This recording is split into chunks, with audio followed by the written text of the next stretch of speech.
ನಮಸ್ಕಾರ ಸ್ನೇಹಿತರೆ, ನಾನು ಹಾಸನದ ಸಮೀರ್. ಸ್ನೇಹಿತರೆ, ನಮ್ಮ ವಿಡಿಯೋಗಳನ್ನ ವೀಕ್ಷಿಸಿ ಬೆಂಗಳೂರಿನಿಂದ ನಮ್ಮ ಸ್ನೇಹಿತರೊಬ್ರು ನಮ್ಮ ವರ್ಕ್ಶಾಪಿಗೆ ಬಂದು, ಸರ್ ನನಗೊಂದು ರಾಕೆಟ್ ಸ್ಟವ್ ಮಾಡ್ಕೊಡಿ, ಅಂದ್ರೆ ಸೌದೆ ಒಲೆ ಮಾಡ್ಕೊಡಿ ಅಂತ ಕೇಳಿದ್ರು. ಆಗ್ಲಿ ಸರ್ ಮಾಡ್ಕೊಡ್ತೀನಿ, ಸ್ವಲ್ಪ ಸಮಯ ಕೊಡ್ಬೇಕು, ಖಂಡಿತ ಮಾಡ್ಕೊಡ್ತೀನಿ ಅಂತ ಹೇಳಿದೆ. ಬನ್ನಿ ಸ್ನೇಹಿತರೆ, ಈಗ ರಾಕೆಟ್ ಸ್ಟವ್ ಯಾವ ರೀತಿ ತಯಾರಿಸಿದೀನಿ ಅಂತ ತೋರಿಸ್ಕೊಡ್ತೀನಿ. ರಾಕೆಟ್ ಸ್ಟವ್ ಮಾಡೋದಕ್ಕೆ ನಾನು ಯೂಸ್ ಮಾಡ್ತಾ ಇರೋದು 6 inch square pipe, thickness 6 mm ಇದೆ. ಬಾಟಮ್ ಸೈಡಿನ ಪೈಪ್ 20 ಇಂಚ್ ಬರೋ ರೀತಿ ಕ್ರಾಸ್ ಕಟಿಂಗ್ ಮಾಡ್ತೇನೆ. 45 ಡಿಗ್ರಿಗೆ ಕ್ರಾಸ್ ಕಟಿಂಗ್ ಮಾಡ್ಕೊಳ್ತೀನಿ. ಅದೇ 45 ಡಿಗ್ರಿಯ ಇನ್ನೊಂದು ಬದಿಯ ಪೈಪ್ 24 ಇಂಚಿಗೆ ಕಟ್ ಮಾಡ್ಕೊಳ್ತೀನಿ, ಅಂದ್ರೆ 2 ಅಡಿಗೆ ಕಟ್ ಮಾಡ್ತೀನಿ.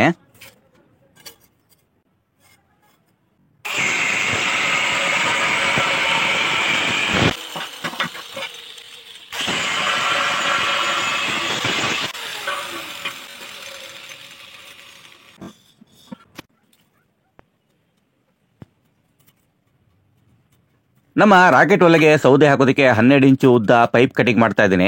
ಆ ಪೈಪು 4.5 ಇಂಚಿಗೆ ಕ್ರಾಸ್ ಕಟಿಂಗ್ ಮಾಡ್ತಾ ಇದ್ದೀನಿ. ಯಾಕಂದ್ರೆ 6 ಇಂಚಿಗೆ ಮಾರ್ಕ್ ಮಾಡಿ 45 ಡಿಗ್ರಿಯಲ್ಲಿ ಪೈಪ್ ವೆಲ್ಡಿಂಗ್ ಮಾಡಿದ್ರೆ ಆ ಸೌದೆನೂ ಕೂಡ 45 ಡಿಗ್ರಿಯಲ್ಲಿ ನಿಲ್ಲುತ್ತೆ. ಆಗ ಬೆಂಕಿ ಮೇಲ್ಗಡೆ ಹೋಗೋ ಬದಲು ನಾವು ಸೌದೆ ಹಾಕೋ ಜಾಗದಿಂದನೂ ಬೆಂಕಿ ವಾಪಸ್ ಬರೋ ಚಾನ್ಸಸ್ ಇರುತ್ತೆ. ಅದಕ್ಕೆ ನಾನು ಬೆಂಡು ಸ್ವಲ್ಪ ಕಮ್ಮಿ ಮಾಡ್ತಾ ಇದ್ದೀನಿ. ಈಗ ವೆಲ್ಡಿಂಗ್ ಮಾಡ್ತಿರುವ ಈ ರಾಡ್ಗಳು ಬೂದಿ ಕೆಳಗಡೆ ಬೀಳೋದಕ್ಕೆ.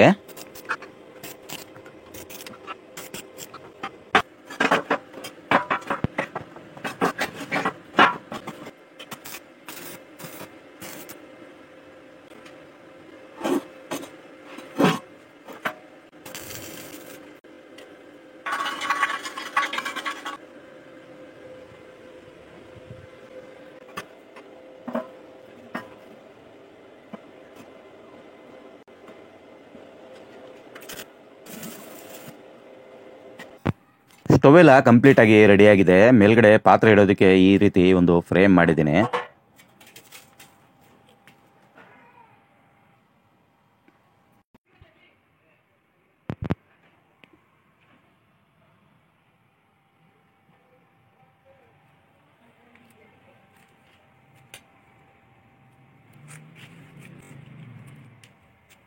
ಈ ಡೋರ್ ಓಪನ್ ಮಾಡಿ ಈ ಡೋರಿನಿಂದಾನೇ ಸೌದೆ ಹಾಕಬೇಕು. ಈ ಜಾಗದಲ್ಲೇ ಸೌದೆ ಹಾಕೋ ಜಾಗ. ಈ ಕೆಳಭಾಗದಲ್ಲಿ ನೋಡಿ, ಈ ಪೈಪ್ ಇದೆಯಲ್ಲ, ಈ ಪೈಪಲ್ಲಿ ಒಂದು ಡೋರ್ ಮಾಡಿದ್ದೀನಿ. ಇದು ನಮಗೆ ಎಷ್ಟು ಬೇಕೋ ಅಷ್ಟು ಓಪನ್ ಮಾಡಿದ್ರೆ ಆಕ್ಸಿಜನ್ ಸಪ್ಲೈ ಒಳಗಡೆ ಆಗುತ್ತೆ. ಮತ್ತು ಬೂದಿ ತೆಗೆಯಕ್ಕೂ ಇದೇ ಜಾಗದಿಂದ ನಾವು ಬೂದಿನೂ ಕೂಡ ತೆಗಿಬಹುದು. ಬನ್ನಿ ಸ್ನೇಹಿತರೆ, ಈಗ ಈ ಸೌದೆ ಒಲೆ ಅಂದ್ರೆ ರಾಕೆಟ್ ಸ್ಟವ್ ಯಾವ ರೀತಿ ಉರಿಯುತ್ತೆ ಅಂತ ಒಂದು ಸಣ್ಣ ಟ್ರಯಲ್ ನೋಡೋಣ. ಸ್ವಲ್ಪ ಸೌದೆ ಹಾಕ್ಬಿಟ್ಟು ಟ್ರಯಲ್ ನೋಡ್ತೀನಿ. ಸೌದೆ ಡೈರೆಕ್ಟ್ ಆಗಿ ಹಚ್ಚೋದಕ್ಕೆ ಸ್ವಲ್ಪ ಕಷ್ಟ ಆಗುತ್ತೆ, ಅದಕ್ಕೆ ಸ್ವಲ್ಪ ಸೀಮೆಣ್ಣೆ ಯೂಸ್ ಮಾಡ್ತಾ ಇದ್ದೀನಿ. ಮೇಲ್ಭಾಗದಲ್ಲಿ ಸ್ವಲ್ಪ ಬೇಗ ಉರಿಲಿ ಅಂತ ಸ್ವಲ್ಪ ಚಕ್ಕೆ ಪೀಸು ಕೂಡ ಹಾಕಿದ್ದೀನಿ.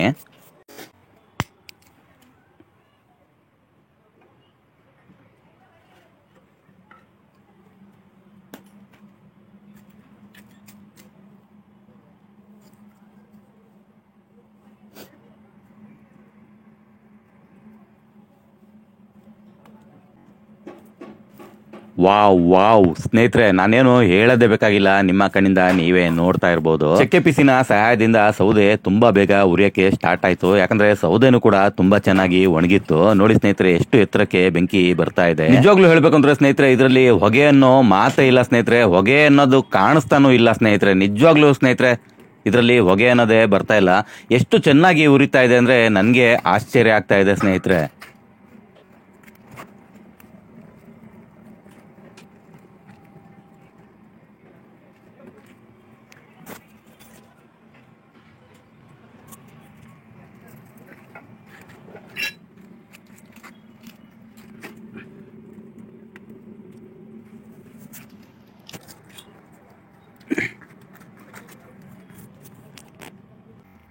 ಈಗ ಎಷ್ಟು ಸೌದೆಯಲ್ಲಿ ಎಷ್ಟೊಂದು ಚೆನ್ನಾಗಿ ಉರಿತಾ ಇದೆ ನೋಡಿ ಸ್ನೇಹಿತರೆ.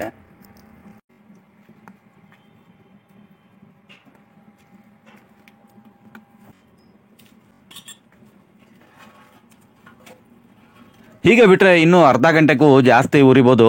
ಇಲ್ಲಿ ತುಂಬಾ ಶಾಖ ಜಾಸ್ತಿ ಆಗ್ತಾ ಇದೆ, ತುಂಬಾ ಸೆಕೆ ಆಗ್ತಾ ಇದೆ. ಅದಕ್ಕೆ ನಾನು ಈ ಸೌದೆ ತೆಗೆದು ಇದಕ್ಕೆ ನೀರ್ ಹಾಕಿ ಬೆಂಕಿ ಆರಿಸ್ತಾ ಇದ್ದೀನಿ ಸ್ನೇಹಿತರೆ.